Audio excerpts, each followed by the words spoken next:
Well, hey there, everybody, and welcome back to the Rate the Record podcast, episode 5. But it's not your daddy's episode 5. This is a massive, super duper colossal episode 5, so big that it's in 2 parts. We'll get to that in just a moment, but first, we are your hosts for the Rate the Record podcast, Kris and Savannah. Hey, there we go. We remember our names. It's always good. For once. If you are watching on YouTube, make sure you hit that like and subscribe button. Your support means the world to us. We love it, and you very much. And, we're still trying to build that community here. We're still trying to get you in onto this conversation, and the best way we can do that is that you hit that subscribe button, become part of the community, and everything's going to be really fun from there, I promise. Oh, yeah. I say on a bended knee, please. Please love us. Please, please. So, if you have been here before, welcome back. We are very glad that you have come back, especially for these monstrous episodes. But if you have not been here before, you picked a hell of a time to come in. Welcome. We hope you enjoy your stay. I don't mean to say that in a bad way. It's actually a very good thing that you are here for these big episodes. Oh, yeah. But if you Clear don't your know, schedule. Clear your schedule. Yeah, you're specifically like whenever you're watching this, there's 2 episodes out, so you're gonna just want to take a few hours. Yes. But yeah, if you haven't been here before, well, first off, yes, welcome. You've come in at a great time. And if you don't know what the podcast is, so basically, each week, Savannah and I, we choose an album at random, be it our own picks, a special occasion anniversary album, wink, wink, nudge, nudge, as you can see in the title. Or sometimes viewer's choice. There's a bunch of options of how we can choose an album, but we discuss it in length, we rank the songs, and then we rate the record. That's why it's named Rate the Record. I mean, it would be silly if it was anything else. After you say rate the record, you have to go pew, pew, pew, and just have a whole bunch of sound effects, explosions, and just a bunch of graphics on the screen. Way more editing than I want to do. Instead of editing, I'm just going to light off fireworks in this tiny little room I have. Watch everything I have go up in flames. and on the audio version, I will hire someone to verbally describe what's happening in the room as everything gets set on fire. It's like when you accidentally hit that button on the remote and they're like, she is walking towards the desk. She has pulled out chair and sat at desk. Oh, I haven't. That used to happen even when I didn't hit buttons on the remote. And I was just like, why am I watching the descriptive version of this episode? You're like, I'm not turning it off, but I'm kind of curious. All right, so, as we said, Giant Colossal episode 5. As you can tell from the title of this one, no matter how you're watching or listening to it, this episode is Nirvana's Nevermind, and there is going to be a 5B because it wouldn't be 5A just on its own. The 5B is going to be the Red Hot Chili Peppers' Blood, Sugar, Sex, Magic. Now, why did we do 2 episodes today? Well, first off, I should say that if you're watching the YouTube version, somewhere up here above my hand in the top right corner, there should be a card you can click on for the Chili Peppers episode, or it's in the description below. Same with the audio listeners, description everywhere, or just hit next, and it's going to be like the next episode to pop up. But why did we do 2 episodes today? Well, if you're not too privy to the music world and everything like that, I think I used that word correctly.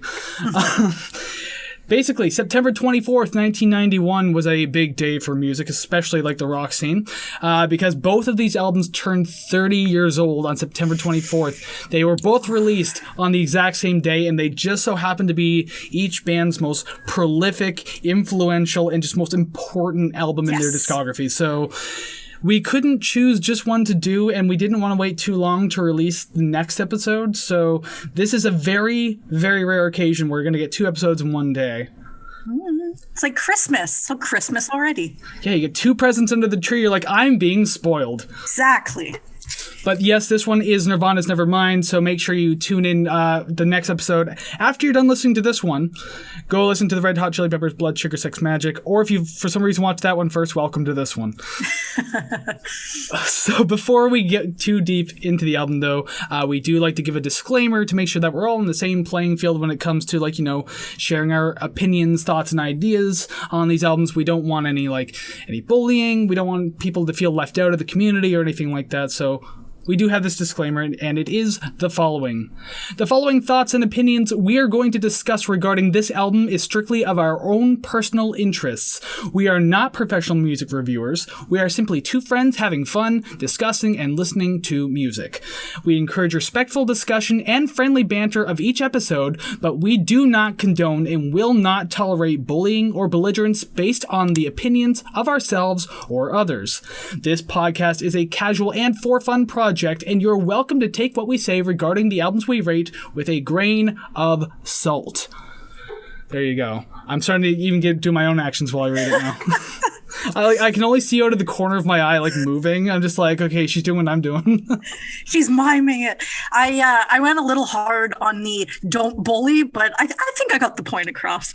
As long as people are fearful now, I think that's the point. Oh yeah, I think they're quaking in their boots. That's really what I think. I would certainly hope so. We like to induce fear on this show. Did I not just say no bullying, no belligerence, and everything like that? Okay, anyways. Yep. We'll be nice, though, I promise. So now we will continue on, and Savannah is going to tell us a little bit about this album, Nirvana, and their album, Nevermind. Yes. So the three-piece we know as Nirvana was formed in Aberdeen, Washington by Kurt Cobain and Kris Novoselic. The two met in high school and released the first Nirvana demo in '88. After several drummer changes, as most bands tend to do, the release of their debut album, Bleach, in 1989, Dave Grohl was brought in and the original drummer was dropped. Nevermind was recorded throughout 1990 and the first half of 91, ultimately released on September 24th, 91.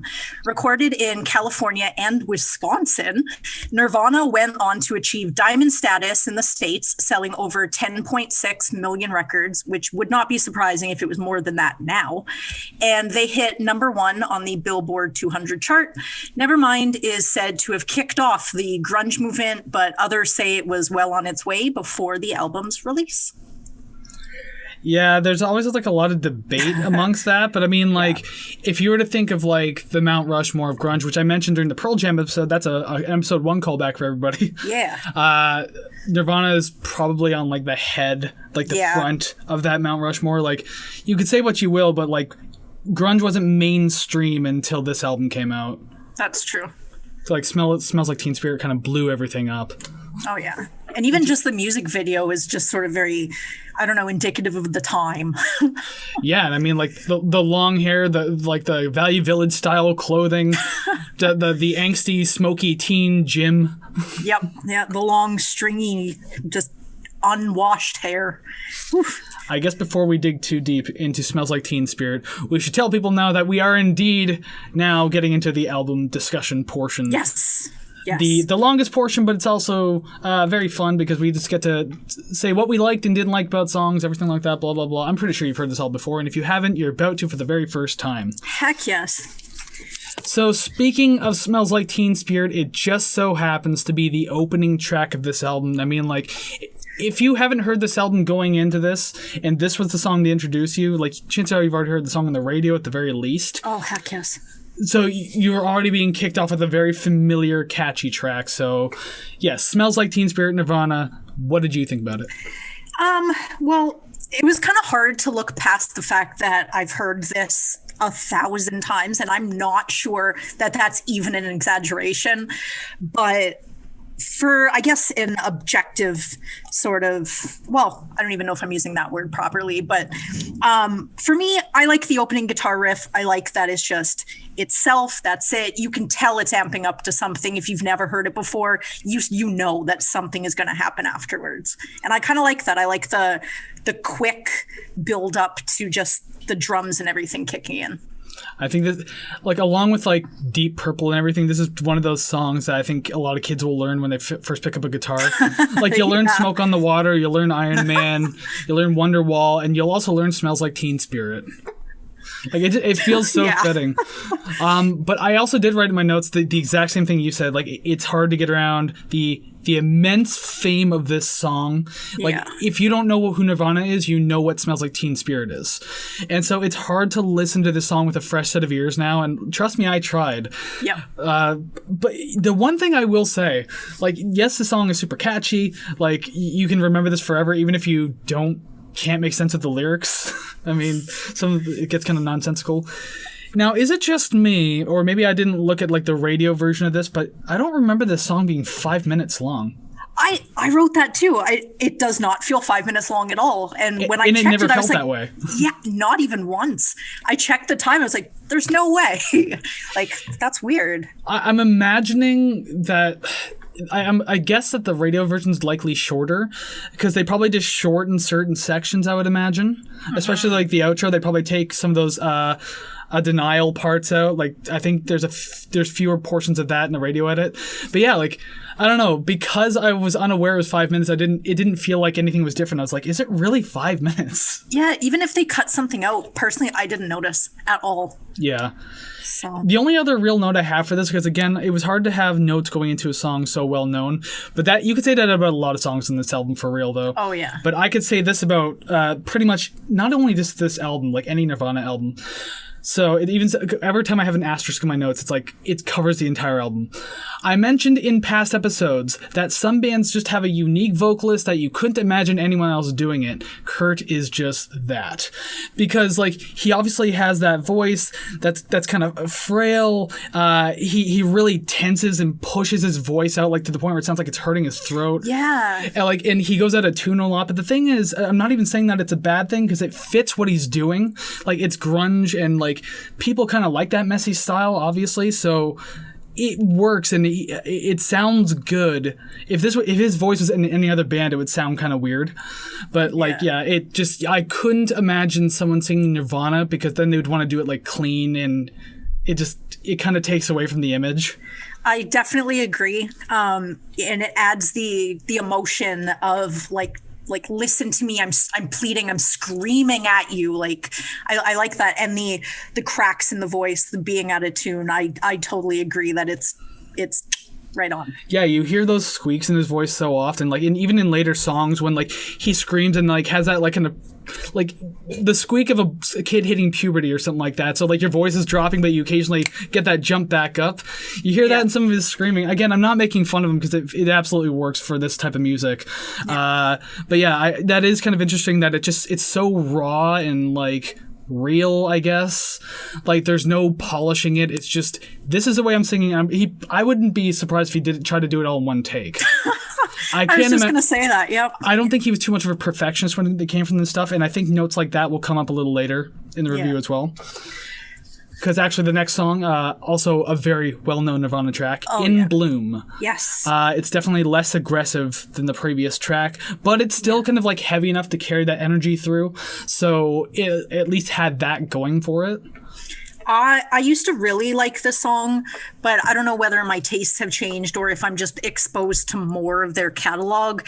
But nothing really sticks out to me other than, I've heard this before.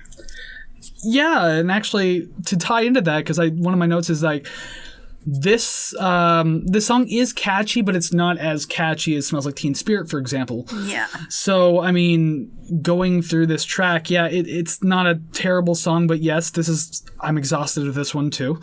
Yeah. I'm sure a lot of people are. Even though you could still love the song, obviously, no one's going to stop you. But yeah, like this one wasn't too standout-ish.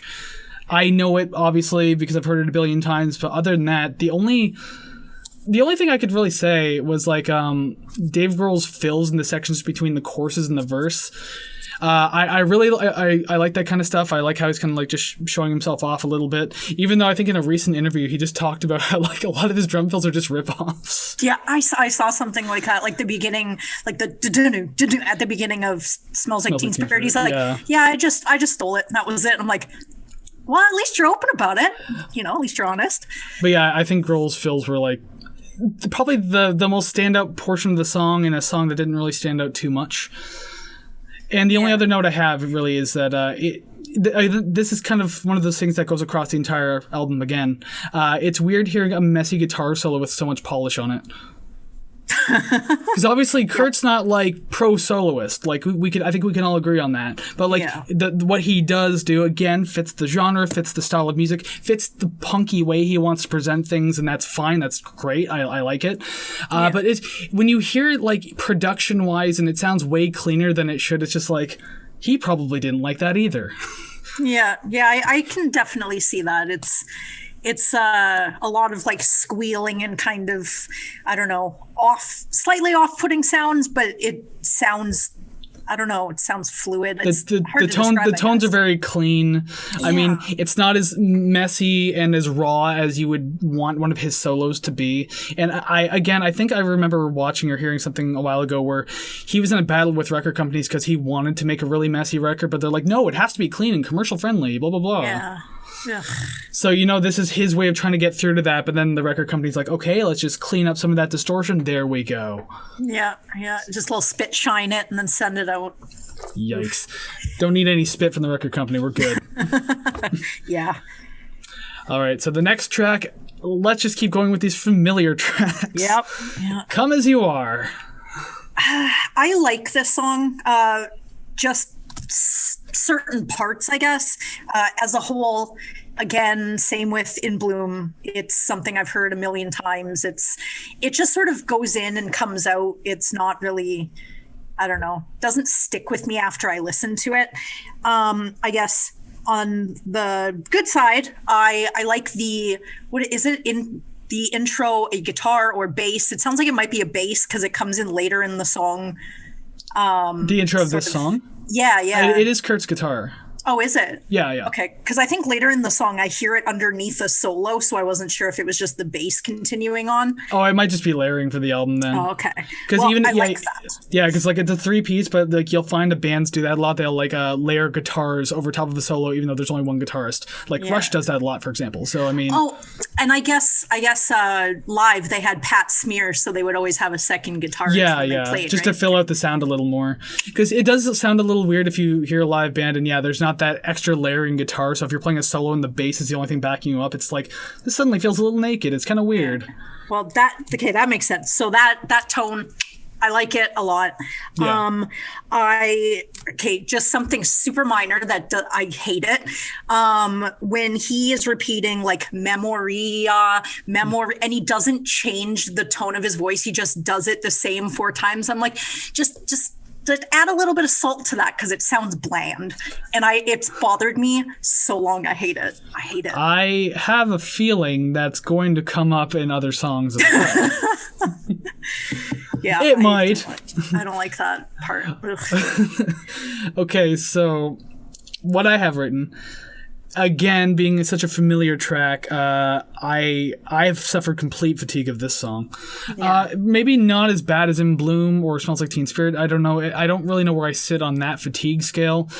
All I know is like this was very difficult to listen to without a fresh set of ears. So I tried being as absolutely unbiased as possible while writing my notes. Yeah. The very first thing I have written is that this song suits Kurt's vocal range very well. Like, I know that he's not really too concerned of his range because he'll scream, he'll go low, high, he'll do whatever the hell he wants. But like, when you can hear where his natural range is, and this song is perfect for it. Yeah. I really enjoy that part of it. And also, too, like, maybe it's my headphones, these exact ones I'm wearing. Maybe it's because I was listening to a remastered version of this album. But the guitars in the chorus seem to pop out a lot more than any other instrument, so it kind of stood out and felt kind of awkward. Oh, yeah? I don't know if it's just what I was listening to or the way I was listening to it, but so this note might be irrelevant, but just in case it isn't, I wanted to point that out. Could be the producer in you. Maybe, yeah, I don't know. Or just, again, maybe I'm just listening to the wrong thing on the wrong platform with the wrong headphones. Let's listen to Wrong by Depeche Mode. Oh, I love that song. So do I. But yeah, this song too, being less heavy like than the other tracks, actually allows for like a better flow of the album. So I kind of appreciate where the song is and what it is for the album. Yeah. It kind of pulls the energy back a little bit, but it's still like kind of like dark enough to catch your attention and just be like, oh, okay, this is an interesting little quiet moment on the album. Quiet in quotations. Yeah. But as compared to the other tracks. Yeah.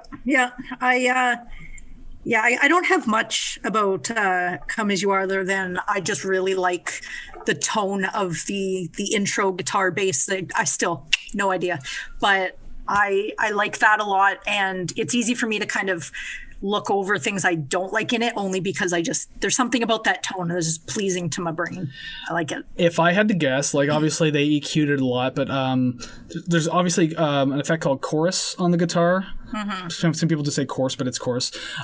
So that's kind of giving it that kind of like watery, almost slightly twangy sound. It does sound watery, and it's the vision that you get when you hear it, but you can't articulate that because calling a tone watery, I'm like, that sounds weird, but it's fairly accurate. In the world of production, there's a lot of words and phrases that don't make sense, but producers make it make sense. Like, if you ever hear someone say, like, oh, this song is, like, tighter, it's in the pocket, that just means it's really good. Like, that's just, like, an example. But, like, yeah, you're going to hear a lot of things. So it's calling something watery, trust me, it's going to make sense to somebody. Okay, good, because that's it. Yep. Okay, so the complete opposite of watery now. We're going to the next song, Yes. Breed, which I knew this song. I just never knew the name of it. So when it kicked in, I was like, oh, this one. Okay, I remember it. Yeah, I like it. I like the punk influence. It's very, very obvious. And it definitely sounds like something that they would start a show with just to hype up the crowd. Would make sense, yeah, just to kind of get everyone moving. Because, I have something similar too. Like, this song brings, like, a fun, punky kind of mess to it. Yes. And so, like, yeah, that punk sound works very well, especially because, you know, Kurt really wanted that in the music to begin with. Mm-hmm. The distorted bass really helped too. Like, the first song that uses distorted bass on this album, and it's very effective. Yeah.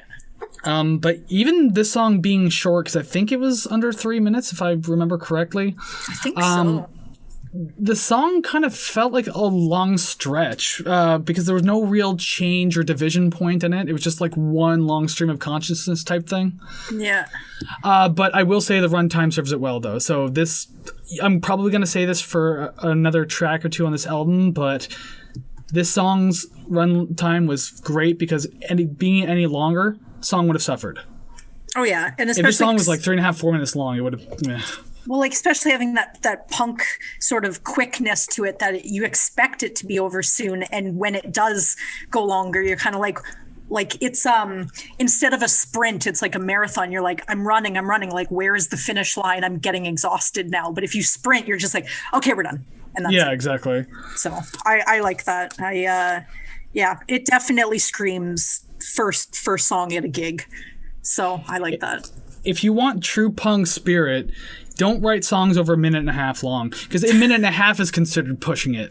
Like, if you want to get into like punk rock, I'm not talking about Green Day, I'm not talking about Good Charlotte or whatever the hell some kids consider punk. You want real punk, you write a song that's like 1 minute to 1.5 minutes long. It's like a couple Propaganda songs I've heard. I'm like, oh, we're done now. Okay, cool. Like, I think one of the very first songs I was ever introduced to in punk, like a long time ago, it's by the Misfits. Hybrid Moments, that's what it's called. And then it ended up being on like one of the Jackass soundtracks too, so that was even cooler. It's like 1:57, but it's so, if that song was longer, it would suffer. But like, God, I love that song. It's quick to the point. You just love it for what it is. It's good. Yep. But we're not talking about the Misfits. Nope. Maybe one day. We'll see. And then I'll do like the long hair thing. I'll grow my hair out, just do the long thing. Please do that, please. And can you dress up as Danzig? I might be taller, but yeah. Yeah, you might be taller actually. You gotta come and look. Just get rid of your neck. Pump up your shoulders. I'm just imagining putting on fake muscles, but all they are just like upside down bowls on my hand. Oh no, you got to get the Ultimate Warrior body costume, because it's like his whole body, but it's like just padding, but it looks like him shirtless with like all the paint on him and everything like that. So you got to get the Ultimate Warrior body costume. We both know that if I buy the Ultimate Warrior body costume, it is not just to be Danzig. It is to be the Ultimate Warrior. It is the everyday thing. Savannah, what are you wearing? Oh, these are just my relaxing clothes. That's it. No. When they ask you what you're wearing, you have to go into some long-winded, weird promo about spaceships to Mars. Hulk. Yeah, the Planet of the Warriors, and then also crashing Hulk Hogan's plane into the side of a mountain or something like that. And also, you can't face the person you're talking. You have to be like this. Oh, I'm wearing this costume for a reason. Like, him and Macho Man never looked at the camera. It will not take me long to memorize that entire promo. Well, and the thing is, a lot of it's inaudible because like he's just groaning and mumbling through a lot of it. But people love it. Oh my god. Okay. We should stop talking about wrestling because in case anybody hasn't known me or my preferences, I could talk about wrestling forever. So yeah, this isn't a pro wrestling podcast either. I mean, it could be. Let's review WWF the album. Okay, so the next song is Flashbacks. Lithium. Okay, yeah, we're going to Lithium. Sorry to all the Nirvana fans out there. You just wasted 2 minutes of your life. You'll never get it back. So Lithium, the song number 5 on this album, this is kind of a track where I realized that there were a lot of notable songs on this album. Like, I obviously, in hindsight, I already know that now. But at this point, when I got to this portion of the album, I was like, oh my god, like every Nirvana song is on this album. So that was kind of interesting, but Lithium is, again, a song that I'm super fatigued of. Whether or not it's on the radio a lot, the thing is, I grew up... Savannah and I kind of grew up in the same time frame, but we grew up in a time frame, especially me, where I went to a bunch of local shows in my young teen years, and like every local band that played either played this one or Heart Shaped Box. There was actually a show I went to. My then girlfriend at the time, her brother was also in a band too, so I went with her to go see them. There was like 6 or 7 bands that night. 4 of them played Heart Shaped Box. 3 of them played Lithium. They should have to submit their set list before anything. Holy crap. At least one band went ham on Weezer. I was like, okay, good, something different. Dang, that would get kind of annoying. But, second time, coincidence. Third time, okay, I'm going to go step outside for a little bit. I could have sworn I heard groaning when the 4th time Heart Shaped Box came on. Oh, I don't doubt that. Imagine being I feel the sorry fourth for band, though. I was gonna say I feel so sorry for that band. It's like you didn't know. It's not like you planned this. It's just like, oh shit. But that's when you turn to your band members like, we're axing that one. Yeah. What else do you guys know? Let's go. Do you guys know Lithium? Damn. I used to get Lithium and In Bloom mixed up. I never remembered the titles of either of them. I don't recall if they say the song titles in either one, so I kind of see my... In Bloom, he says it during the verse. I don't think he says Lithium here. Because I think... Okay, correct me if I'm wrong, because I'm not really good on my Nirvana lyrics, but in Bloom, he's like, tender age in bloom. I don't think I would even ever hear that. I don't think I've heard that so far. Bruises on the fruit, tender age in bloom. I think I didn't read the lyrics. I don't know. I could be wrong. Okay. Oh, I can see that. But while you're explaining, I'm going to look it up real quick. The more I listen to this song, the more neutral I am to it. Again, it's kind of like In Bloom to me, where I used to really like it. It used to be my favorite Nirvana song, but the more I've listened to it, or the more my tastes have changed, the more I'm impartial. I won't turn it off if it's on, but I'm not going to go through my playlist and, pick that song specifically. Yeah, and actually I have a point to cover that, but just before I do that, yes, I just looked up the lyrics to In Bloom, and it is bruises on the fruit, tender age in bloom, and I believe that's the second verse, yeah. So yes, they say, but Lithium, I don't know, I'm not going to bother looking that up anyway. Yeah. So yeah, kind of on what you were saying, this track stood out the least amongst all the other tracks on the album so far. Like up to this point, I'm not going to talk about the other tracks just yet, but like up to this point, it's just like, there's nothing too special about this one. I get that people like it, and it can stand on its own as like a quote-unquote single, I guess. I don't know if it actually was. But it just didn't do it for me. There was a lot of repetition in this track that I could have just done without, to be 100% honest. The only real good thing I can say about this track is Kris Novoselic. His bass riffs and fills in this song were probably the freshest thing in this song. Yeah. Everything else just kind of felt like background to me, but like the bass was pretty much the only real standout. I'm not huge on Lithium. Sorry to people who love this track, but sorry to all the bands I've watched cover this over the years. I I did say that I'm seeing the song structure is pretty consistent thus far over the 5 songs that we've covered. It's just sort of, I don't even have to count the verse, chorus, and just to me, they sound very formulaic, where it's just sort of, this is how we write songs, so we're just going to keep going like this. And it's kind of in a little way. And I guess to be fair, like, especially when grunge, in its short-lived run, when grunge was kind of like blowing up, it was never meant to be a complicated genre. Mm-hmm. Maybe complicated to get into depending on who you are, but overall, no. It's like, it's not supposed to be like super complex music for musicians type thing. Yeah. So I see where the structure fits in and why they're doing it. And like, yeah, it's not that exciting, but at the same time, you can just appreciate a song for what it is. And that's what I'm trying to do while listening to this. Yeah. And I found myself doing that quite a few times on this album. So I was just like, I'm not going to be a music snob. I'm just trying to enjoy it for what it is. I feel like my snobbiness will peek out here and there, but I agree with you. I see your point. Trust me, I could also say some snobby things. I'm just trying not to. Like I'm trying to be positive. I'm just trying to. Although I'm gonna tell you where I have problems with this album. Like for example, the next song, Polly. Yep. Gonna be frank here. Yep. Not too fond of this track. And again, I to those who haven't been in our podcast before, I guess I should have prefaced this a long time ago. We don't do lyrical breakdowns. I know lyrics can be a big part of a song or an album, especially with Kurt Cobain, because everyone knows him as like this prolific writer for his time, and just in his state of mind and where he was, like his writing was really important.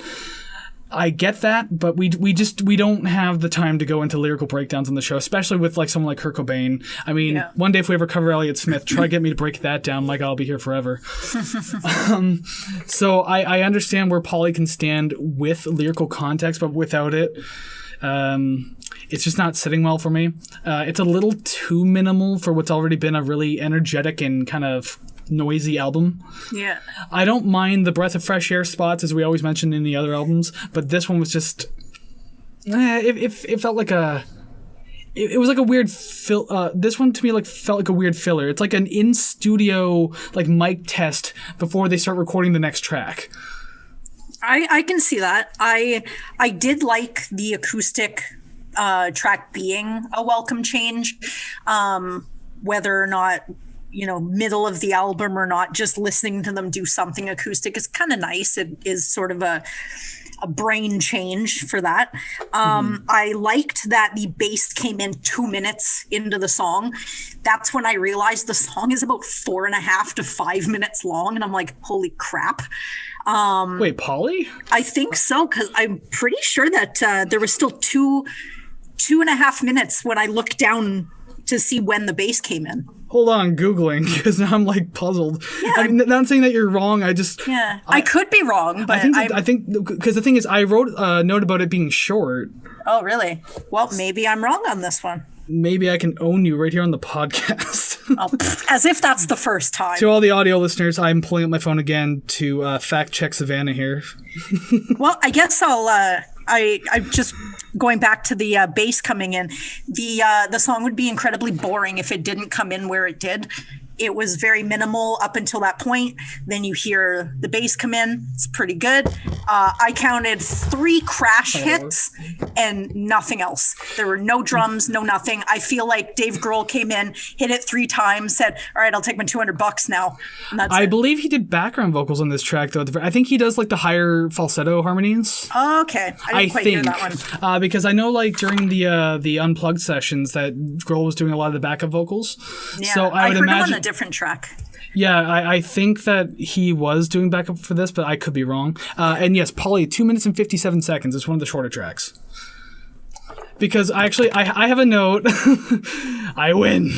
Damn it. Again. I have a note here. Just like the short run time is well suited. Any longer in this would have felt like it was dragging on too much. So another one of those notes where I said like if it was longer, it would suffer. Yeah. But as I said, though, this one to me just kind of felt like a mic test filler. Like, again, not including the lyrics. It just passed by.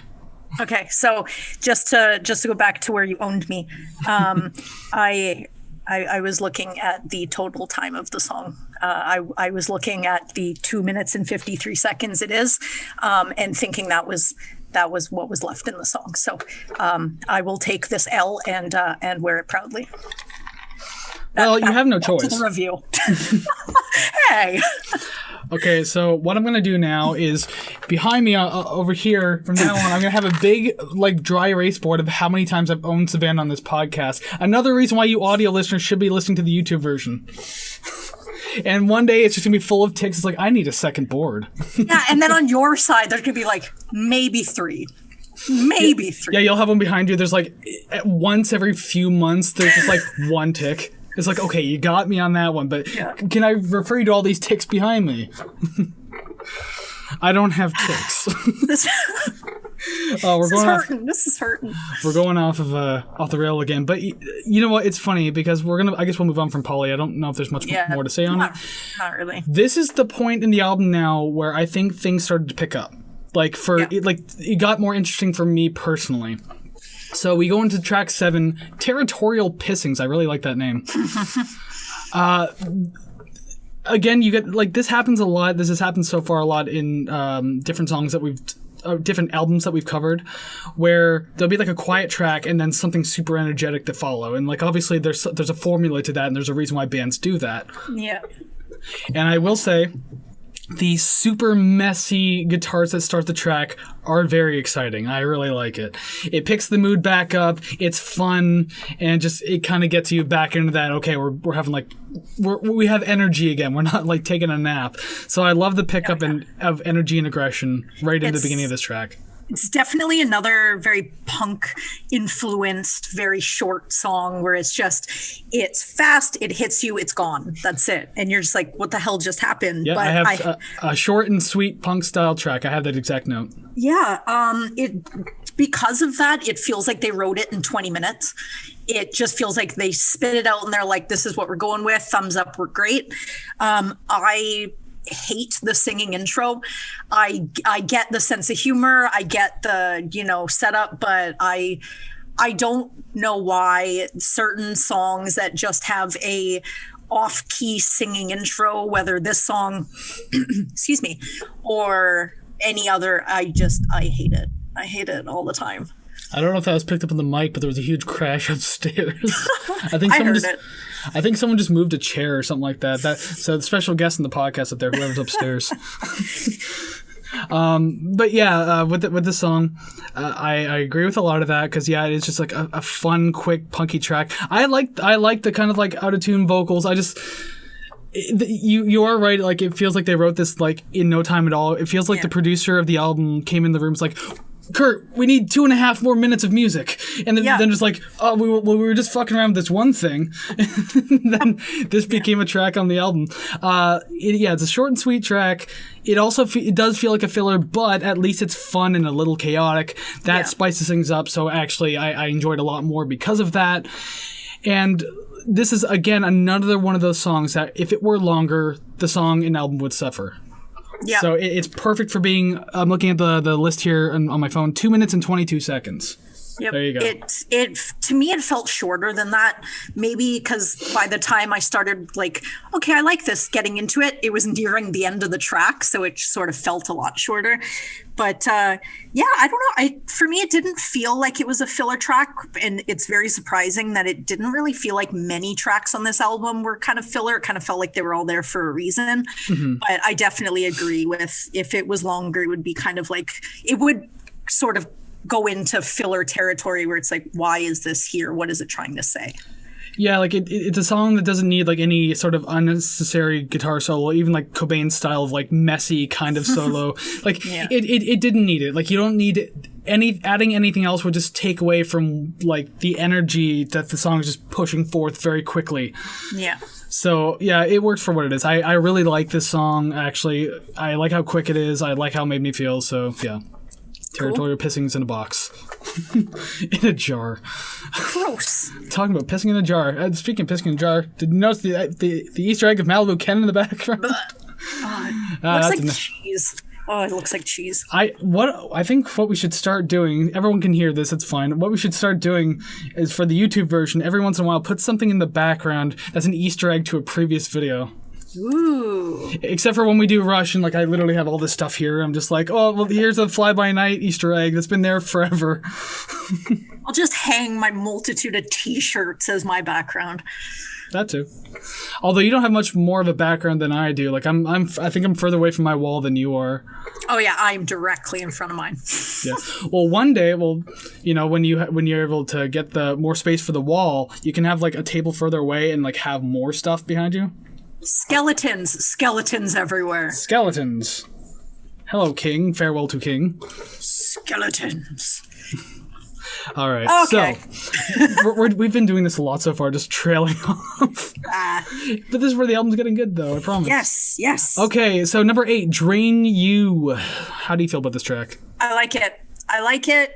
It sounds very similar to what we'd go on to listen to, I'd say, between 91 and 96. It kind of has a more poppy kind of sound without crossing over and being pop music, I guess, in the way you'd think of it. I like the rock alternative 4-chord sound that's really evident in this one. It could have been in the songs before this, but Smells Like Teen Spirit was heavy for that. Yeah, but like I really hear it in this one because I kind of like the alternative rock of the mid to late 90s. So it kind of sounds like it started that in a way. And I am glad that the bridge in this isn't just a guitar solo, whether it's just a chaotic one or one that follows the vocal melody. I'm glad that there's more drums in it. It's more dynamic than the other songs that came before it so far. I will say that this song kind of gave me In Bloom vibes. Yeah. It kind of made me feel the same way. So with saying that, like, it didn't do a whole lot for me, but talking about like that middle section there, like the song's a bit lengthy, but that middle section kind of made up for it because I do like how like tense it started sounding, and like there's a lot more. There's like guitar chugs. There's a lot of play on the tom drums and the cymbals that I really liked. That was the most interesting part of the song for me. So aside from that, like nothing really grabbed me too much about it, but I did appreciate the middle track. It's like, okay, they did something a little interesting here. So it's not just one flat track. Like yeah. It's like, so you got your road, and then it's like, ooh, here comes the good part, and then it went back down. Just okay. Yep. It's like that exciting hill that when you go down it, you kind of get that lifted sort of butterflies feeling. You're like, oh, that was exciting. Oh, we're back at ground level now. Yeah, I would have rather just stayed at the top of that little hill peak there. But no, we came back down. That's how rides usually end. Yep. Other than that, I think we're good for this track. Yeah, I don't have much other than I liked it, and then it I don't know, it kind of reminds me of other songs by other artists of the time that I like. And I enjoy that. Yeah. So now song 9, Lounge Act. Fun fact, this is the first song on the album that I haven't already heard in some capacity. Really? There's only 2 songs on this entire album that I have not heard before. Again, growing up around a lot of Nirvana fans, much bigger ones than I ever was, I've heard the vast majority of this album one way or another, but this is one of 2 tracks on this album that I haven't. So it was nice to hear a Nirvana song I had yet to hear. Yeah, the fatigue isn't settled in yet. Yeah. And I will say, with the song, I think I said this during Dream Theater as well. I talked about how like certain bands that I like Between the Buried and Me, I could hear where they got their influence from through that Dream Theater album. Yeah. I had another moment like this with this one, and I'm pretty sure this is going to keep happening as we go. But like a band I like, the Silver Sun Pickups, this song sounded like something that they listened to, and it's like, I want to make something that sounds like that. Oh, yeah. Especially like the final verse that still feels like just basic rockish, but like instead of just singing, Kurt starts like screaming. Yeah. That's something that the Silver Sun Pickups do a lot, even like on the most basic of like quieter riffs, heavier riffs doesn't really matter. Like the final verse usually has some sort of like yelling or screaming. Yeah. So I was like, oh, cool, another track where you can hear where influences come from. So I thought that was like really interesting. It's not the most exciting track, but again, this is another one of those songs where the short run time serves it well. I agree with that last point, the runtime. I've heard this song before. I know I've heard this song before, but not enough to really sort of imagine the song while we're talking about it. So it's like I, as of right now, don't remember how it goes. So I guess that's really shows how memorable it was to me. Same. But I do have to say that Kris Novoselic is a better bassist than I thought he was, because you always think that these fast, messy grunge songs or whatever are just sort of 4 chords, E string, quarter notes, that's it. But listening to it, I'm like, this is more audibly exciting than I remember them being, which is nice. It's got to give credit to them for sure. And for me, it just sounds like a Nirvana song. I don't know how else to describe that. It just sounds like a Nirvana song. I mean, that works. That's going to make sense to somebody. But again, me not being like huge into Nirvana, like it's hard for me to think of a Nirvana song that's not Smells Like Teen Spirit. So, yeah, that's true. I mean, obviously I've tried to expand myself a little bit, especially listening to this album. And I even remember back, I think it was in the year 2000, when there was like a greatest hits that came out, and the song "You Know You're Right" came out on that. I like that song. And Courtney Love didn't want people to hear it, so she tried suing the band. That was a fun time. But yeah, actually that was like around the resurgence of Nirvana's popularity, and that's why like a lot of bands I would go see from there on out, like locally, would play Nirvana. Yeah. And I guarantee you it's because of that greatest hits album that came out and like reintroduced us, like the Gen Xers pass it down to us, essentially, the millennials. So, and it's funny you say that, because I used to have, I'm pretty sure it was the 3-disc greatest hits thing, where it had like the hard case with the silver, and it's definitely one of those things that it's like, oh, they listen to music, they have to like this. And then you listen to it going, I've never listened to Nirvana before, and you listen to it going, oh, yeah, this isn't that bad, actually. It's not that bad. I gave it away. I don't own it anymore, but I mean, I listened to it. I think, when that greatest hits came out too, it was at a time when like nu metal was a big thing that was really blowing up in the scene. Like, you had your Korn, Slipknot's really not really nu metal, but like System of a Down, Static X, those types of bands. Yeah. And there was, like a lot of heavier music coming around at that time, so Nirvana kind of fitting comfortably, especially with like the angst still being there. Yeah. So, I mean, sure, why not? Let's throw them into the mix. Yep. And I think that kind of helped grunge blow back up a little bit too, like not too much, but it made a bit of a resurgence in the 2000s. Oh yeah, it's you're always sort of introducing something new to a new age group or a new generation, right? So re-releasing these things every so often is always going to kind of keep that going regardless. I'm sure there's people now who are just discovering Nirvana or Alice in Chains or whatever, and they're like, this is the best thing ever. But meanwhile, like our parents are like, yeah, we know. Yeah. Yeah. So I remember, you know what? I don't want to go off too much on like not a tangent, but I don't want to go off track. Yeah. I will just say really quickly though, I do remember being young and first discovering Black Sabbath, getting excited and telling my parents about it, and they're just like, yeah, cool. Yep. Glad you like it, boy. Yep. Oh, good. Now I can play it in the house. Okay, cool. Yeah. Oh, they played it anyways.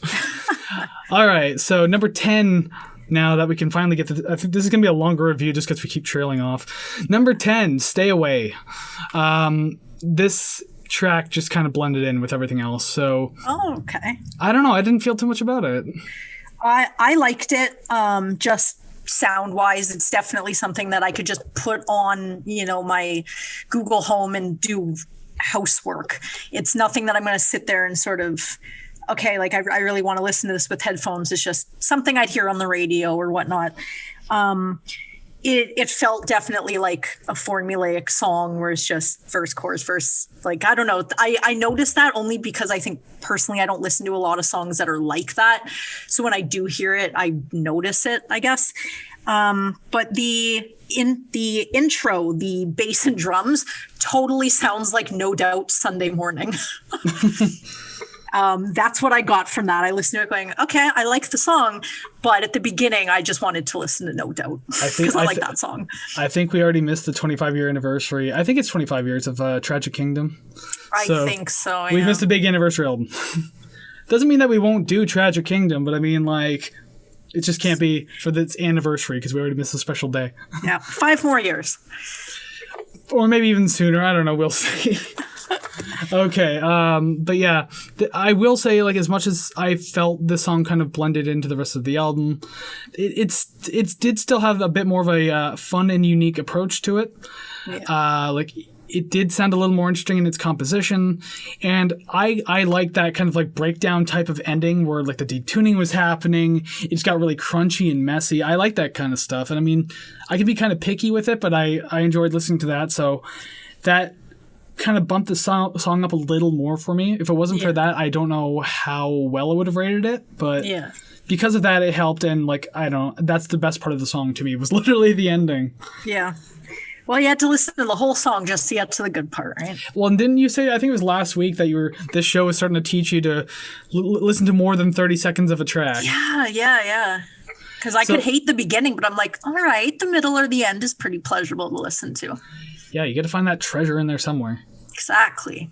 Better be one. So number 11, another song that I'm all too familiar with, On a Plane by Nirvana. Of course it's by Nirvana. We're doing the whole album. I don't know why I said by Nirvana. Yep. Just intro every single song off of their album. On a Plane by Nirvana off the 1991 album Nevermind. Savannah, my co-host, what do you feel about this song? So I like it. I think I only like it because I've heard it so often. I don't know if I've heard it on the radio. I really don't remember the singles aside from the 4 at the beginning. Mm-hmm. But I am kind of over the chorus repeating so much at the end. I'm on a plane. I get it. Okay, fine, but like, get off the plane. It's stop it. It's getting annoying now. But I do hear Dave Grohl's backup vocals at the end. Yeah, and I like it. The little harmony outro there. I actually have a note about that too. I'll get to it in a moment. Yeah. But so as much as a music producer as I'm trying to be, sometimes I'm not good with music theory, so I can't describe certain sounds the way I want to. Like, oh, it's like a tonal something or other, a harmony, blah, blah, blah, whatever. E minor fifth. I don't know any of that stuff. I just know music. So I wrote this note kind of weird. I like the weird chord settlements in the chorus, like a weird tension in the notes from the riffs and Kurt's vocals. Like, it's like an uneven chord. I don't know what they'd be called, but like it doesn't feel like a comfortable chord, but I kind of like that. It could be like a tritone for all I know. Probably not a tritone because there's usually 3 notes in a tritone. There's the extent of my music theory knowledge. That's pretty good. It's pretty good. But just like Kurt's vocals, like I'm on a plane, like that's the note he sits on, and then but the you would think the chord to follow it or on top of it would like match it, but it doesn't. Yeah. And I even played it like on my guitar and my bass, like both trying to find like the melody. It's like, wow, that's uncomfortable, but I like it. Yeah. But I also realized too, like that type of thing is something I really like in Nine Inch Nails, for example. Trent does that all the time. So when I hear something like that, I'm like, oh, it's unique. I like that they did that and didn't just like make it fit nicely. Yeah. So I appreciate that kind of thing. Dirty feeling to it, right? Yeah. And I believe I've heard some people who know music theory better than me refer to it as like tension. Oh, okay. Like an unresolved chord, like tension. And so I'm going to use that and hope I'm using it in the right context. Well, I have nothing to add to that other than that chorus needs to stop repeating at the end. That's really it. It's a decent song, and then I just want to shut it off at the end. Yeah. This is another song, though, that really does suit Kurt's natural range. Yeah. He sounds good singing it. It's right there for him. And yeah, those vocal harmonies at the end, I kind of like how the song ended with that. Like the song faded out, but you could still hear those like humming harmonies. Yeah. Going out for like a handful of seconds there. It didn't feel necessary, but I liked it. Oh yeah. I feel like just sort of having that leads into the next song nicely. It does, which we will do that now. Transition nicely. Yes. Something in the Way. I don't think this one was ever on the radio, but again, growing up around Nirvana fans, I heard this one a lot, despite not having owned this album. So I'm intimately familiar with this track. I am not. I love how dark and emotional this track is. I actually really enjoy this. Yep. It feels good to have a track like this on this album. I know I've said before about Polly, how just like it didn't sit well with me. But this one had more of a tonal consistency and just emotional consistency in it, where it's just like, I can get behind this, and it also sounds really pretty, even though it's not pretty. It's like a very, I believe this song is about homelessness, if I'm not mistaken. I really? could be wrong. Because I mean, underneath the bridge, the very first lyrics he says, but and it sounds like he's living under the bridge, so I'm assuming it's about homelessness. But yeah, like, this is just a really quote unquote pretty sounding track. The addition of the cello in the chorus sets a really nice tone for it. It would have been nice to have some different lyrics in the second verse, but I will say the repetition of that actually still is just as effective from the first time around. I don't know, like the song just sat really well with me, and like I even if you're in me personally, even if I'm in a good mood, I could still put on this song and just still feel good about it, but not in like a haha I'm better than you kind of good. Yeah. It just, I don't know, there's something about this song that just is calming in maybe like an eerily peaceful way. I could listen to it on repeat and not notice. Yeah. It would just keep going, and I would be fine with it. It gives me "this album is over" vibes. But I definitely liked the introduction of the strings. It's a welcome change. And you mentioning Polly, I feel like that's kind of like sort of walking down the street. You kind of have that, sort of don't sort of footstep, where this song is like you're walking down the street and your feet aren't even on the ground. You're just gliding, and that's it. You're still going, but you're not really like, there's no chugging, there's no nothing. You're just gliding on. And the sort of humming vocals definitely help with the sort of weightlessness of the song. Some very haunting imagery right there. Yep. So yeah, this could have felt like a good ender to the album, but there is one more song. Quote unquote song. God, I would have loved to have been a fly on the wall for this one. Endless, Nameless. So I'm going to reiterate that one more time. Quote unquote song, because I'm not certain that they wrote this. Yeah. I think they just kind of went to this. It's like a jam. I'm going to, because I have a bunch of notes for this song, and I'm going to try to get through, I'm not going to say them all at once, but I'm going to try to pick out the best ones. This song felt like studio fun time. Yes. Like, the more it goes on, like, this would, like, I know you mentioned, I think it was Breed being like a good opener. Yeah. I think this would be a hilarious show opener. Oh, yeah? They just come out, they're playing this absolute, like, symphony of noise. And like, it sounds like this is the type of song that was written specifically to smash and break your equipment and instruments. Yes. Okay. I was just going to say that you say that would be good for an opener. I think it would be good as a closer or an encore, because I put end of set, if not encore, smash your instruments at the end of. See, that's why I think it'd be a great opener, because you destroy everything and then you pick up your destroy guitar microphone. Your speaker has like sparks coming out. It's like, all right, this is lithium, and there goes my headphones. I ripped out my headphones. That was perfect timing. Yeah, so this used to be held in with super glue, but they're broken. But it sits in there, but I tugged on the cord, and that was the problem. That's funny. Another incentive to watch the YouTube version. You get some bloopers like this. And actually, please I love contribute to the Chris's headphone fund, please. Blessed. Please. But actually, I love how well that sits with talking about like destroying your equipment. And suddenly I break my headphones while I'm saying that. That's perfect. Fantastic. Yeah, some of my notes, I guess, like, might not make too much sense considering I don't consider this a real song, but I'm going to say this. I actually really like this track. I agree. So this whole track might mean literally nothing at all, and that's fine. Because this sits well with things that I've already previously liked in the past. For example, like early Dillinger escape plan music, The Locust, early noisy health music. Stuff like that is what came to mind when I heard this. I'm like, I like all that. So this is kind of giving me those vibes. What did you just say? Did you say health music? Health? The band Health? Never heard of them. Just saying health music. I'm just thinking of something you'd listen to at the gym. You probably can't see that purple thing back here. It says interesting. Health. That came from their album. I think it was not Death Magic. I can't remember what it was called. Strange Days, maybe. I don't remember. Interesting. Never heard of it. Just the phrase sounded very strange. Yeah, a band called Health. They're hard to look up because when you look up Health on Google, you get a bunch of medical stuff. Yep. Health is fantastic, though. I love them. Going off what you said, yeah. I listened to it going, are we listening to Daughters again? I was like, what is happening? But I liked it. Oh, this was way muckier than Daughters. So Daughters had like an insane, like kind of precision. It was still kind of clean in a messy way. This was just mucky. Yep. The song, when it started, I'm going to keep calling it a song regardless. It's just easier that way. Maybe I'll just call it a track. I don't know. But the beginning, the intro, threw me for the ultimate loop because you come off of Something in the Way. And then you just hear these super detuned, crunchy, like menacing sounding like instruments, like the guitars and bass. I'm just like, what? To me, it sounded like a metal grinder on the guitar strings.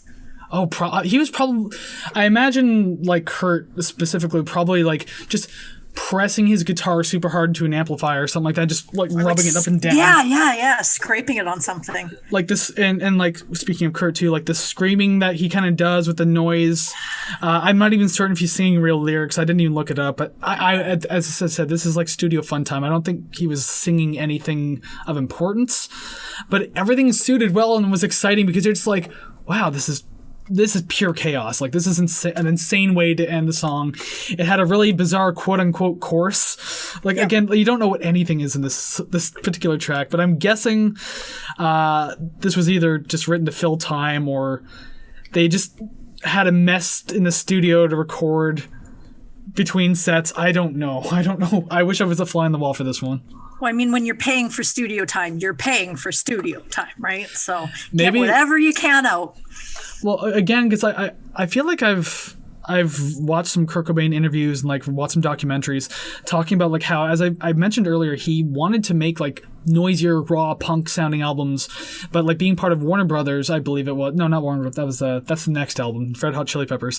You did this one, but they were on a bigger label, obviously, and so the label wanted them to produce something a little more commercial friendly. I think this song was a gigantic middle finger. Fuck you. I don't doubt that. Because, I mean, this is the opposite of radio friendly. This is the polar opposite. This is like, you have your radio friendly, and this is just like guttural noises coming from outside your house. Yep.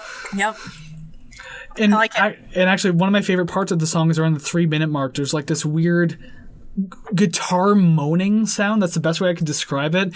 And it really stands out in the mix, and it's just like, and I'm just like, okay, I'm here. It's like you got a bug in your ear. It was really creepy, but I really, really enjoyed it. But yeah, a lot of my notes are just about how unstructured. Actually, my one note here: I love how unstructured and out of shits to give this song is. I just wrote guided chaos. That's it. Yeah. They kind of knew like where they were going, but it kind of felt like they were detours. They're like, okay, we have to get to, this one place, but then it's kind of like no map, no street signs, anything. They just they got there somehow. This kind of song reminds me like as if a parent telling an uncooperative child to like go clean your room right now, and then the child like reluctantly agrees, but they're still angry. So instead of like putting toys back in the toy box, they're throwing it at the toy box. Like, if it goes in, it goes. If not, it's not. And then like close to the drawer over here, and like that's kind of what this song feels like to me. It's like it's like the record label coming in. It's like, we need one more track. Come on, Kurt, write something like good for the radio. And he's like, fine, we'll write another song, and just. Yeah, but it's not going to be what you want. Get it done. You just said song. That's all you said. I like it. I like it a lot. But as I said before I broke my headphones, this would be a hilarious show opener. Like, destroy your instruments for like a good 10 minutes. Everything's just like falling apart. Like, okay, this is lithium. And then you just try to play it and everything sounds like garbage. I think it's hilarious. It's the punk way, right? There's again, don't want to go off too far. I'll say this really quick. There's a noise band from Japan where they literally destroy the set while they're playing at all points. At one point, the lead singer drove a bulldozer through the wall of the venue as part of the show, and they got fined. I'll shout out a channel on YouTube. It's Pad Chennington. That's what it's called, and he reviews like kind of stuff like that, like lo-fi stuff, noise music, and everything. And that's how I learned about that story. And go check it out. And if it's like Japan's most violent band or noisiest band or something like that. And like, yeah, he drove a bulldozer through a wall. So that's interesting. I can just heavily sigh with my head in my hands. Ay, ay, ay. Well, take a deep breath because we are at the end of the album, and now we are going into the song rankings. Woo! 13 songs on this album, lucky 13. I am optimistic that we are going to have some matches, and I know that either of us say it all the time, but I'm really feeling it in my heart that whether we're going to get our last song or our first song the same. Yeah, I had some good feelings coming up with my scores, and like I listened to this album a few times, like a little behind the scenes. We were supposed to record a day earlier, but due to unforeseen circumstances, we are recording a day later than usual. So it gave me the opportunity to listen to the album one more time. Like after my notes were done, my rankings were done, I listened to it one more time while reading things over on my notes, and it's like, yes. I want to make sure things are solid, especially because again, I've never really listened to this album before. I was never huge on Nirvana growing up, so I wanted to be as absolutely unbiased as possible, and nothing really changed in my rankings, though. Everything kind of remained the same. Cool. So I had some good feelings. I was like, yeah, I think we're gonna agree on a few. Yeah, I wrote mine, and I'm like, that it looks good. I stand behind it. I was gonna say, I feel like you were likely more familiar with this album going into it than I was. A little bit. I haven't listened to the album in its entirety, and like you, although they are different songs, there were only 2 songs on here that I've never heard before, but I was pleasantly surprised by them. So yeah.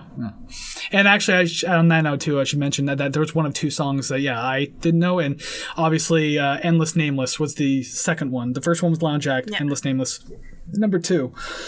All right, so now that the screen has transitioned and above our heads is all blank, we can start giving our ratings, and that's for the YouTube viewers there. Yep. Again, part 4 of incentivizing audio listeners to watch the YouTube version. Like and subscribe. Anyways, number 13, I have Polly.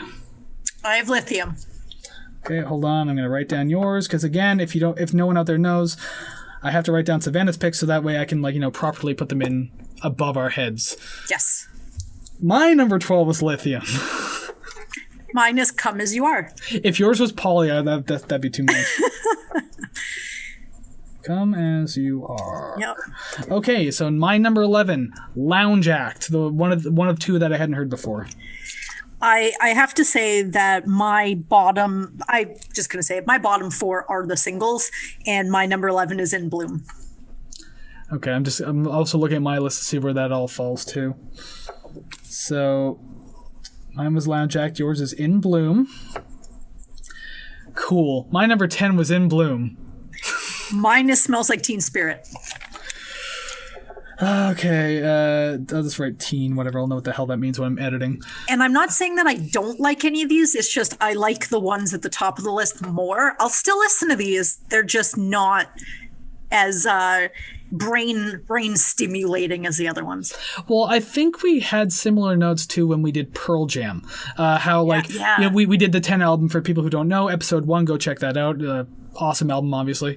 Obviously that album had a lot of really noteworthy singles, but the thing is, we're kind of tired of some of them, but some of them ranked pretty highly. Yeah. Whatever. It's 5 episodes old by now. I'll spoil it. Like my number 1 was Alive, and that's like one of their big radio singles. So there you go. I think mine was Why Go, but you're gonna have to go listen to it. Your number 1 was Porch. It was Porch. Okay, yes, my number Porch. 2 was Why Go then. Because Porch was my number. Mine was like the last song, like number 12 or 10 or whatever it was. Yep. And your number 1 was like my last pick. Yep. Okay, so are we on number 9 now? Okay, yes. So Come As You Are is what I chose. Again, we're like this is looking bad already. I don't like this. Well, we're kind of saying the same ones, so at least they're sort of sequestered to the bottom of the list. But my number 9 is Territorial Pissings. I see. Territorial. I didn't have to write the whole word. Whatever. Again, I'll understand this when I'm editing. My number 8, Drain You. Lounge Act. Lounge. Yeah, I've already got bad feelings. This isn't going to work. Because my number 7 is Smells Like Teen Spirit. My number 7's Polly, so... That was all the way at the top of my list. Nice. Yeah, I've got a... We didn't agree on anything last week, and that might be coming back now. I have hope. 6 is Breed. Number 6 is Breed. Oh! Yep. Oh, I spoke too soon. Bite my goddamn tongue. Okay, that's where I'd put the tick on the old whiteboard behind me here. You owned me. I had hope. So now it's just like, Kris, 205. Savannah, 1. Hey, one's better than none, you know. It is.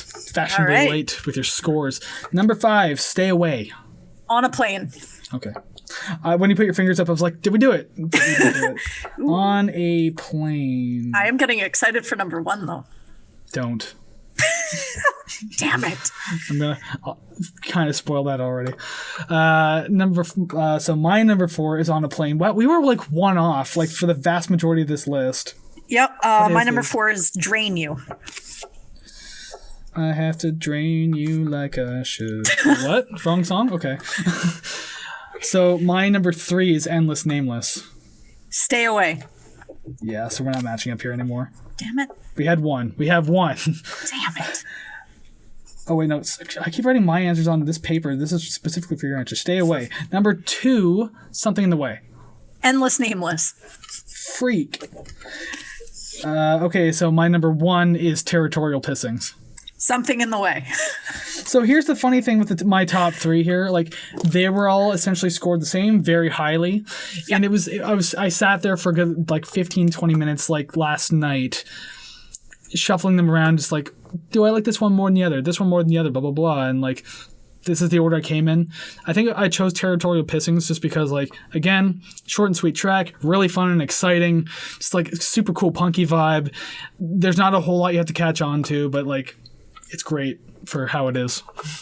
I got Something in the Way at number 1 because it's a song that I do feel I could listen to on repeat and just sort of tune in and out of it. I know it kind of sounds bad that I can tune out of it, but it's not something that I'm going to tire of, you know, the first time. I'm just listening to it and I'm like, I could listen to this again. This is nice. And it's very, I don't know, it's very soothing, and I like that. So while you were saying that, if anyone's watching the YouTube version, I was just doing a little bit of math on my calculator because I can't do it in my head. But we agreed once on 13 songs at 7.69% of this album. I mean, not passing, but it's more than 0. It's better than last week. On Malibu Ken, we got 0 for 10. That really made our score look bad. Yep. You'll see additional stats on that on Instagram. Every Thursday, I post the rating results. On the Instagram page, so you'll see songs we matched on, the album matches, and our lifetime matches, which is abysmal right now, by the way. I think we're at like 6 now of I don't even remember, like I think it's gonna be 6 of 56 at this point. I can't remember the exact number, but it'll be accurate when it's on Instagram. I would love at a certain point to have Team Kris and Team Savannah, and who agrees with my ranking and who agrees with your ranking. And it would be nice to see at the, in the comments or on Instagram, your list, the listener, your list of track listings and sort of what you think. 'Cause I think I'm right. Kris knows he's right. And it's like, I'm really curious to see how many other combinations of this track listing other people would come up with, But again, just kind of, I'm like looking, like comparing mine to yours, like on screen here. They're like off by 1, eh? Jesus. This one was like, this listing is interesting. I'll say that much. So yes, I'm still right. But the fact that we're off by 1 means that you're catching up with me. Good job. Yay. Pat on the back. Well deserved. But now we have to go to the feature presentation. This is where I have to transition screens because it's time to rate the record. And then Price is Right music or something that I can't put on this because we will get struck with copyright infringement. That's okay. I'll go a cappella. Or, like, oh God. I would rather use either, Video and Arcade Top 10 or Supermarket Sweep. Oh, okay, Supermarket Sweep, I'm in. Okay, I don't even know if that's going to get us struck. Hopefully not. It was a cover, okay? I love that show. I just love watching what they're wearing. What a frantic, crazy show. But anyways, time to rate the record. Okay, transitioning screens now. All right, so we are on the album rating screen. We've done 4 previous to this. We're now on 5A, so not only are we going to have this one, but the Chili Peppers will be on here next as well. Yes. Don't forget to check that episode out after we rate this album. So, you've heard where we've ranked our songs and done all that, and let's bring in the little baby, which apparently is, we all heard about him suing Nirvana, and that's just a big joke. This little baby is swimming around the screen right now, trying to find its home. Where will he swim to? So again, you've heard all of our song rankings. It's definitely not an F tier, I'll tell you that much. Oh, heck no. I'll just leave it here for now. So yeah, you've heard our song rankings, and so Savannah and I'm going to pull up my notes. Hopefully it doesn't block the screen. Good, it didn't. So... I rated this as a 66.92%. Savannah rated it as a 69.23%. Yes. So it falls now at 68.075, which means it is officially a C tier album, which I know is going to make a lot of people angry. But you know what? Wait. It's fine. Open a discussion. But wait, there's more. I have to do this now. Do, do, do, do. Because we like to keep things in order here. And again, I'm not using a tier ranking site. This is all Photoshop. So I have to do this manually as I'm talking. It ranks higher than Malibu Ken, which was 67%, and Dream Theater 62.5. So boom, Nirvana outranks, and it's the highest C tier we have so far. This is like a C+. I'm sorry, Dream Theater. That still Just falls not at C-. that sorry, but sorry nonetheless. C- album. And then I think Malibu Ken is just pretty much a C. Yep. I know a lot of people are going to be confused by this new system of how could you rank an album so low? It's like, oh, we already made a video explaining as to why this is the way it is. Yes, go check that out in case you don't know. If you look at the top right corner right now, there's a card to our how we updated the ranking system. Yes. It is much more convenient this way. I know it sucks that we had to push certain albums down that probably deserve higher rankings, but it is what it is. This is our scoring system, and that's where Nirvana's Nevermind is going to fall. That's the end of the Nirvana episode. Yes. Nirvana's Nevermind is a C-tier album in our books, and we get that's probably going to anger a lot of people. Let us know about it down in the comments, but again, let's be cool about things. You don't have to be a bully, don't have to be belligerent. Just give us your thoughts and opinions on why you like the album so much, or why do you agree with us, or why does it deserve D or F tier. And click right through so then you can listen to the Red Hot Chili Peppers episode, because that's coming out. It already is out. It's already out. If you're watching the live premiere of this on YouTube, it's coming out at 12 noon today. Oh, okay. But literally any other time after that, it's already out. So yeah, it's just that notice is literally just like a 1 hour live premiere notice. So 9 a.m. for this one, which is, hello, we're already here. And then 12 p.m., just an hour from now or whatever it is. Or it's already out, yes. But while you're in the mood for clicking things, don't forget to click the like and subscribe button, and even that little notification bell. There's a lot of things you can click. People love clicking things, so we're giving you the opportunity to do that right here on this channel. Yes. Because again, we love your support, helps build the community, helps build the show. We want to do so much with this, and we want you to be a part of it. Yes, and find us on Instagram at Rate the Record Podcast, and you can even email us any requests, concerns, questions at ratetherecord@gmail.com. Yes.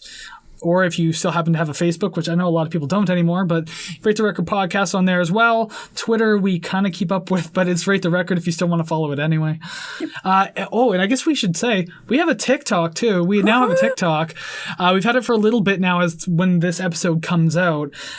So far, I'm the only one who's literally made anything on it. Yeah, I'm waiting on you. I'm not sure. Well, I have some ideas, but it's just the execution that I'm like, ooh, I want it to look like how I see it in my head. So I got to work out a little bit of the logistics first. And if I can go ahead and just draw out the audience a little bit as I open the TikTok app to make sure that everything is as it should be. Okay, so it is at Rate the Record Podcast. That's it. Yeah, it's new. It's fun. You should know this by the next show, though. I've been putting things on our TikTok. They're pretty great. And I even said, like, hi, I'm Kris from Rate the Record. I'm here with my co-host, Savannah. And I literally pointed at Frank Zappa over there. So now that's what people think you look like. Well, I'm just going to stop shaving the mustache then, and we'll be good to go. Yeah, recreate the Mona Frankie. Anyways, that is the end of this episode. There's a whole other one for you to go watch, so we want to stop wasting your time now. Yes. Thank you so much for tuning in. So yeah, go watch 5B. It should be up now. Red Hot Chili Peppers' Blood Sugar Sex Magic, another huge album of the 90s. And then after you're done watching that, then we're going to see you next week for episode 6. Not an anniversary album, but it's going to be there anyways. Yes. So again, thank you for tuning in. We love you. Thank you for the support, and we will see you again, like in a few minutes. See you soon. Bye.